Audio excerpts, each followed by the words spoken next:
भाग 1 ની અંદર એટલે દેખાય છે જોઈ લેજો હું લખ્યું બધું આમાં ધોરણ 12 કોમર્સ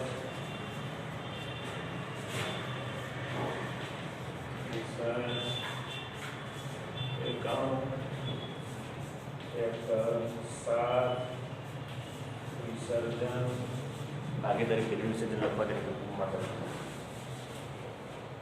बरोबर भाग्य विसर्जन है ना चैप्टर 7 आगे आगे दारी में मस्त है आगे तरीके पीढ़ी में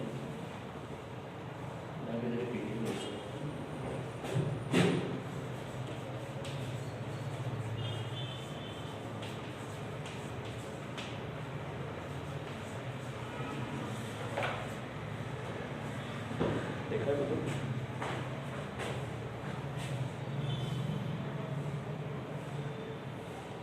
बराबर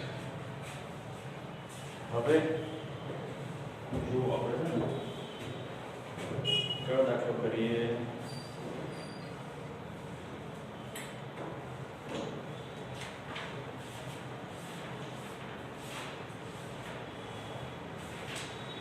પેજ નંબર 311 ઉપર છઠ્ઠો ઉપરનો દાખલો છે लेकर 4 पॉइंट चौथा में छठो दाखला नंबर 4.6 चौथा ની અંદર છઠ્ઠો દાખલો બરોબર હવે જો રકમ ધ્યાનથી વાંચી લો પહેલા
सिंपल दाखलो છે 4 એન્ટ્રીના 4 માર્ક છે સીધી સીધા એક એન્ટ્રીમાં 1 માર્ક મળી જશે આવું પૂછી જાય તો બોર્ડમાં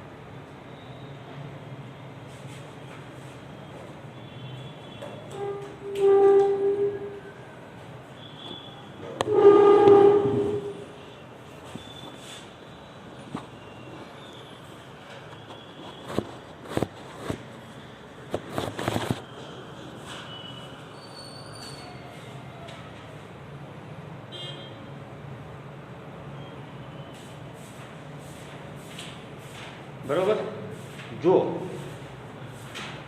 શું કીધું છે આમાં એકદમ સિમ્પલ વસ્તુ છે કે એ બી પેઢીની કુલ મિલકતો 1,50,000 છે તેમાં રોકડ 10,000 છે પેઢીની ચોખ્ખી મિલકતો 1 લાખ છે અને મૂડી અનામતનું પ્રમાણ ચાર્જ 1 છે બીની મૂડી કરતા એની મૂડી 20,000 વધુ છે माल मिलकत निकाल खाता ની ખોટ 20,000 મળે છે પેઢીનું વિસર્જન કર્યું સર્વ પાકું સર્વૈયું બનાવીને એ અને બી ની મૂડી શોધો કે પાકું સર્વૈયું બનાવવાનું છે અને એ અને બી ની મૂડી શોધવાની છે આપણે તો અહીંયા લખવાનું આપણે સર્વ પાકું સર્વૈયું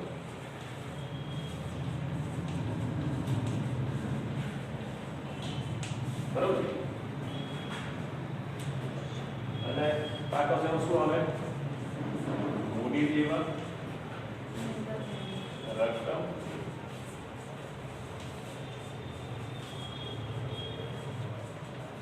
આટલું આવે હવે જે શબ્દ જે છે ને એ ધ્યાન રાખી લેજો ધીરા પછી કરજે ને ચાર નંબર દાખલો પૂછી તો એકદમ સિમ્પલ દાખલો જો કુલ મિલકતો શબ્દ હોય ને ઉપર લખો લખી નાખો અહીંયા ઉપર કુલ મિલકતો બરાબર પાકા સરવૈયાનો સરવાળો એની ઉપર છે કે મિલકતો બરાબર પાકા સરવૈયાનો સરવાળો બરાબર એટલે એ લખી નાખવાનો ક્યાં આવે તો કે અહીંયા આવે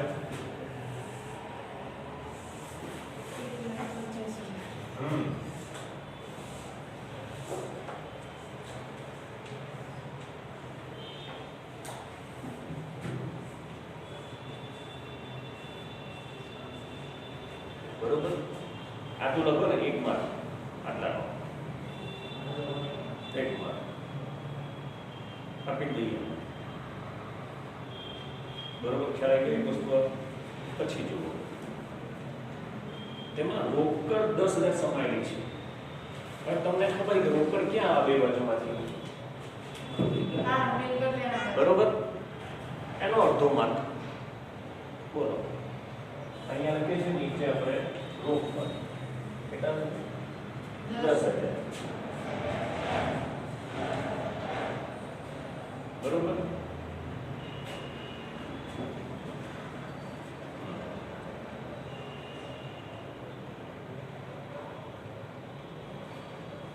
આટલું લખી હવે પેઢીની ચોખ્ખી મિલકતો 1 લાખની છે ચોખ્ખી મિલકતો બરોબર એની પછી બીજું કઈ કીધું નથી ચોખ્ખી મિલકતો એટલે શું એ કહી દઉં ચોખ્ખી મિલકતો બરાબર અહીંયા આગળ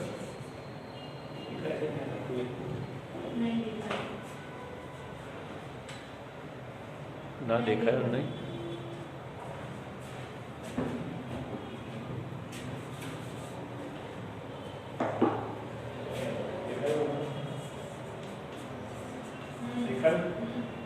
ચોખ્ખી મિલકત બરાબર કુલ મિલકતો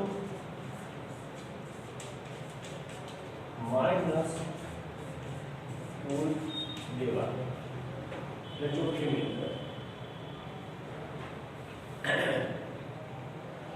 આ ચોપડામાં કે ચોપડામાં છે દાખલા નીચે લખવાનું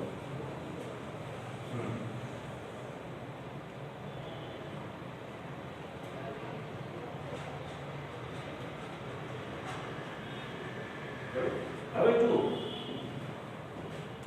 ચોખ્ખી મિલકત કુલ દેવાનો શબ્દ આવ્યો બરાબર એટલે કુલ મિલકતો આપણને આપી છે ક્યાં છે કુલ મિલકતો 1,50,000 અરે કુલ મિલકતો મળી ગઈ ખ્યાલ આવ્યો બરોબર કેટલી કીધી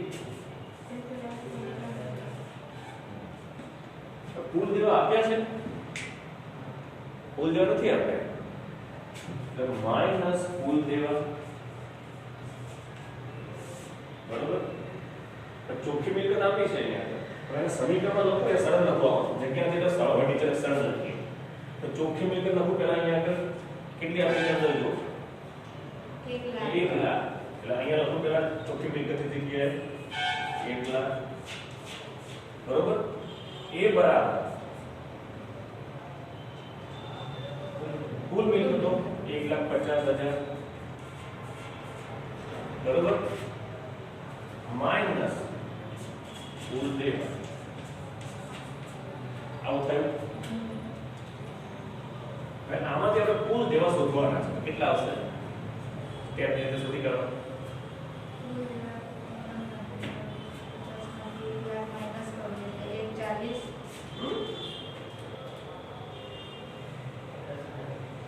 પચાસ હજાર હા બરાબર અને ભાગવાના નહીં ભાગવાના ક્યાંથી માઇનસ કરવાના તો એ તો બોલી કે 50 માંથી 1 લાખ માઇનસ કરવાના હા તો કેટલા આવે હા તો હું 1 40 બોલી એટલે 50 હશે.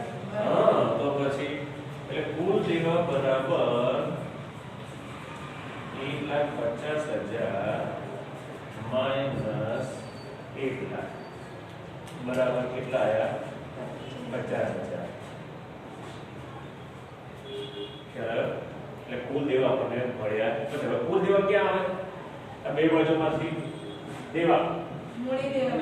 મોડી દેવામાં આવે તો અહીંયા લખીએ આપણે દેવા કેટલા 50,000. બરોબર. હવે આ બધી વિગતો આ બાજુની આવી. તો હવે અહીંયા શું રહ્યું? આને ચાલુ મિલકત કહેવાય રોકડને. તો બાકી શું રહી? સ્થિર મિલકતો કે કાયમી મિલકત. તો અહીંયા લખીએ કાયમી મિલકત કેટલી આવે? 1,40. બાદ બાકી થાય એટલે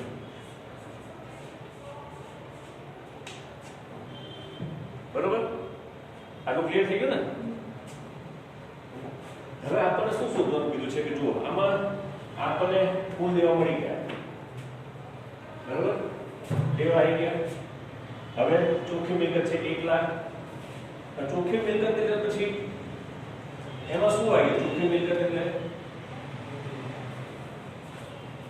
અહીંયા આગળ મૂડી, અહીંયા તો મૂડી હોય પછી દેવા હોય એનું ટોટલ. એટલે મૂડી વત્તા દેવા બરાબર કુલ મિલકતો. ખ્યાલ આવ્યો? અને પછી અહીંયા આપણે એક વસ્તુ કીધી છે કે મૂડી અને અનામતનું પ્રમાણ કીધું છે. તો અનામત ક્યાં આવે પાછી? આ બેમાંથી મૂડી દેવા. એટલે ત્રણ વસ્તુ થઈ: મૂડી, અનામત અને દેવા બરાબર આ થયું. ખ્યાલ આવ્યો? તો હવે અહીંયા બાકી કેટલા રહ્યા? 1 લાખ રૂપિયા રહ્યા. તો એ બંને થઈને મૂડી અને અનામત એ બેમાં 1 લાખ વહેંચાયેલા છે. તો 50 આવશે. હા, આપેલું પ્રમાણ જો 4/1. મૂડી અને અનામતનું પ્રમાણ 4/1 છે. આ 1,50,000 ને 4 ના, 1 લાખ એ તો નીકળી ગયા. 50 તો નીકળી ગયા. 1,50 માંથી 50 બાદ કરે 1 લાખ વધ્યા. 1 લાખ ની અંદર મૂડી અને અનામત બે છે. 1 લાખ મૂડી આવશે 80,000 ની 80,000 ની મૂડી અને 20,000 ની અનામત. એ 1 લાખ ને આપણે મૂડી જેમ અનામત 4/1. અને એ બરાબર કેટલા છે આપણે અહીંયા આગળ 1 લાખ છે આપણા. 50 માંથી બાદ કરીએ 1 લાખ આયા. તો એને આપણે આમાં વેચીએ એટલે 80,000 મૂડી થઈ. અહીંયા લખીએ આપણે મૂડી એ અને બી છે ને, એ અને બી. અને અહીંયા આવી અનામત. તો અનામત આવી આપણી પાસે 20,000. તો મૂડી કેટલી આવશે? 80,000. થઈ ગયું ટોટલ 1,50. હવે આપણે એ અને બી ની મૂડી શોધવાનું કીધું છે આપણને. એ કેવી રીતે શોધવાનું તમને શીખવાનું હવે. આટલું લખી નાખો. એ ની મૂડી 20,000 વધુ છે.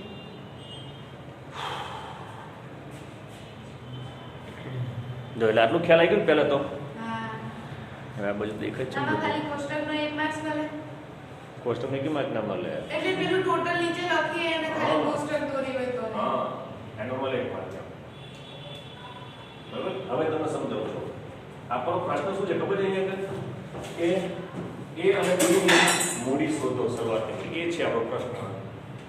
એનો જવાબ શોધવાનો છે આપણે. તો મૂડી આપણે ખબર પડી ગઈ 80,000. કુલ મૂડી 80,000 છે. આમાં શરત શું મૂકી છે કે બી ની મૂડી કરતા એ ની મૂડી 20,000 વધુ છે. ખ્યાલ આવ્યો? એટલે એ વત્તા બી થયું. પણ એમાં શું છે કે બી ની મૂડી કરતા એ ની મૂડી 20,000 વધુ છે. તો આને x હોય, આને x હોય, x હોય બે ની મૂડી. પણ એને શું છે? એ ની મૂડી 20,000 વધુ છે. તો આને x + 20,000 છે. ખ્યાલ આવ્યો? બંનેને x તો મળ્યા છે, પણ આને +20 વધારે છે. ખ્યાલ આવ્યો? તો પહેલા તો કુલ મૂડીમાંથી 20 બાદ કરી દઈએ એટલે બાકીની x મૂડી મળી આપણને. ખ્યાલ આવે છે? તો 80 માંથી 20 બાદ કરીએ -20 કેટલા વધે? 60,000. તો એમાં 20 તો છે જ અને બાકીના 60,000 થયા. તો x એટલે ભાગ્યા 2 કરીએ એટલે બેની મૂડી થઈ ગઈ. તો ભાગ્યા 2 કરીએ એટલે કેટલા આવે? 30. તો x બરાબર 30 આવ્યા અને અહીંયા પણ x બરાબર 30 આવ્યા. તો હવે 30 + 20 કેટલા થઈ ગયા? એની મૂડી 50 થઈ ગઈ. ખ્યાલ આવ્યો? ખબર પડી ને હવે? તો અહીંયા a ની મૂડી બરાબર 50 અને b ની 30. હા, a ની 50 અને b ની 30 બરાબર થઈ ગઈ 80,000. જોઈ લો આ દાખલો પૂરો. અને 4 માર્ક આટલા. બસ આ થોડું આપણે પાકું સ્વરૂપ યાદ હોય ને આ ખબર પડી જાય. પહેલા બાદ કર્યું એટલે એટલા જ મળી ગયા અને પ્રમાણ આપેલું છે આપણને 4:1 એટલે મૂડી બરાબર 4 જેમ આવ્યા 1 જેમ બરાબર અનામત આવી ગયું. પછી વિચારવાનું +20 અલગ કરી દેવાના x એટલે 2x બરાબર મળે આપણને 60,000. એટલે અહીં લખી શકાય ને બેનો સરળ એટલે 2x થાય 2x બરાબર 60,000 એટલે અહીંયા 2 વડે ભાગી નાખ્યું 30 છે ને સિમ્પલ.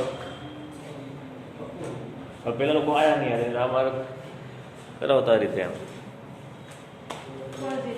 પેલી જયા કે કરતી હતી વિસર્જનમાં દાખલો ઇમ્પોર્ટન્ટ હતો ને આવી નહીં આજે વળી.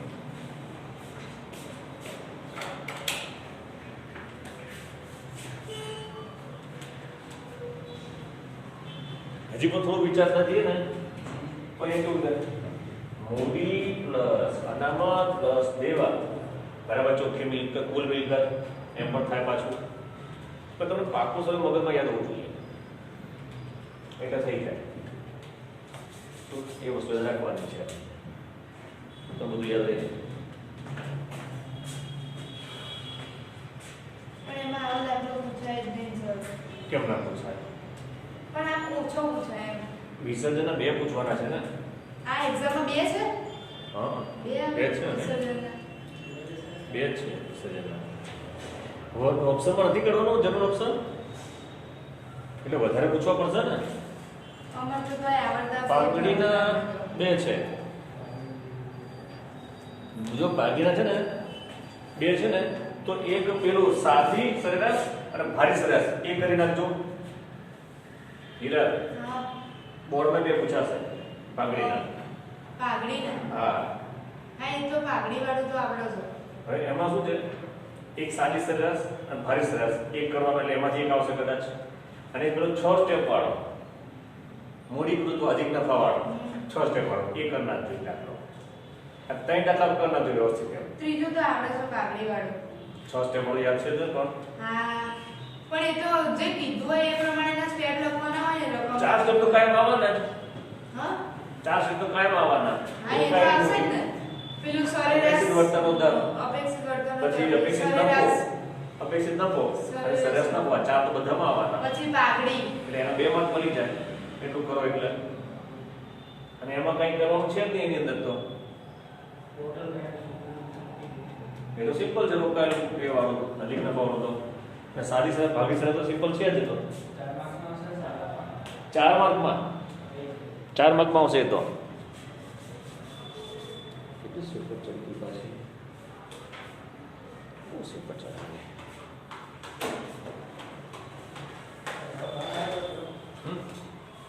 બસ આ પતી ગયો હવે.